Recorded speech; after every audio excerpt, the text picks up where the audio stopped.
দেখুন, তৃণমূল কংগ্রেস রাজনৈতিক দলটা আমরা আগেও বলতাম, তখন আমাদের কথা মিডিয়া হয়তো ততটা গুরুত্ব দেয়নি।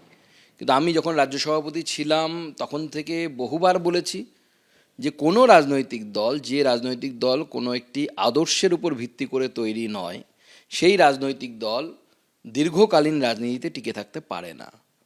তো তৃণমূল কংগ্রেস এমন একটি দল যে দলটি স্লোগান নির্ভর এবং একজন ব্যক্তি নির্ভর, মমতা বন্দ্যোপাধ্যায় তার নাম। স্বাভাবিকভাবে যতক্ষণ ওই ব্যক্তি আছেন ততক্ষণই দল বা সেই ব্যক্তির অরা বা যতক্ষণ পর্যন্ত তার রাজনীতিতে তার ক্ষমতা আছে। যেই মুহূর্তে তার ক্ষমতা কমে গেছে, স্বাভাবিকভাবে সেই দল আস্তে আস্তে ভেঙে যাচ্ছে। এবং এটাই ভবিতব্য তৃণমূল কংগ্রেসের রাজনৈতিক ইতিহাসে, এটাই লেখা থাকবে যে তৃণমূল কংগ্রেস এইভাবে ভেঙে গেছিল।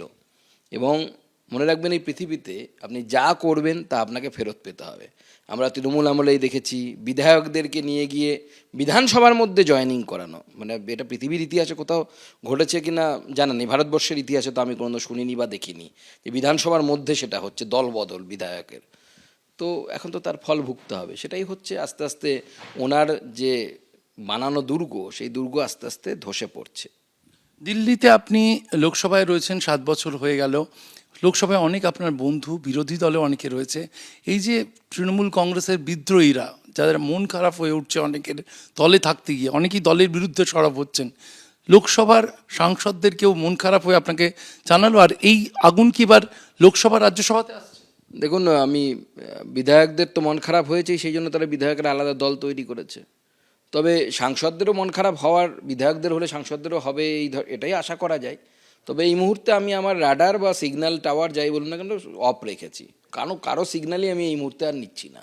অতএব আমার জানা নেই, অন্যরা বলতে পারবে। কেউ ডায়াল করছে ফোনে, বিরোধীদের পরে মিস কল পাচ্ছেন? দেখুন, এখন তো টাওয়ার বন্ধ করা আছে, অতএব আমি সিগন্যাল রিসিভ করার জায়গায় নেই, সিগন্যাল রিসিভ হচ্ছে না। যাদের রিসিভ করার তারা রিসিভ করবেন। অনেকেই লোকসভাতে কাকলি ঘোষ দস্তিদার বা রাজ্যসভাতে সুখেন্দু শেখর রায়, তারা ইতিমধ্যে মুখ খুলেছেন এবং জানিয়েছেন যে তারা তৃণমূলের সঙ্গে থাকতে আর আগ্রহী নন। এই যে সাংসদরা বেরিয়ে আসছেন, এতে অন্য কোনো সমীকরণ তৈরি হতে পারে সংসদে?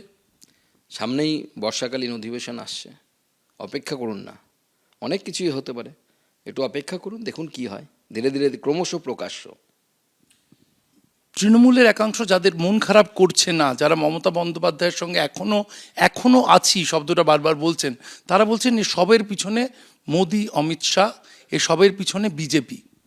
দেখুন, বিজেপি এতগুলো সিট নিয়ে ক্ষমতায় চলে এসেছে, আর তো তৃণমূলকে নিয়ে আমাদের এই মুহূর্তে চিন্তা করার খুব বেশি প্রয়োজন আছে বলে আমার তো মনে হয় না। এবং মাননীয় প্রধানমন্ত্রী এবং মাননীয় গৃহমন্ত্রীজির অনেক কাজ, তৃণমূলকে নিয়ে এত চিন্তা করার সময় তাদের নেই। তৃণমূল নিজেই ভাঙছে, কারণ তৃণমূলের অবস্থাটা শোচনীয়, এবং এই শোচনীয় অবস্থার জন্য তৃণমূলের সর্বোচ্চ নেতৃত্ব দায়ী। তারা নিজেদের কর্মফলই ভোগ করছেন। এবিপি আনন্দ, এগিয়ে থাকে, এগিয়ে রাখে।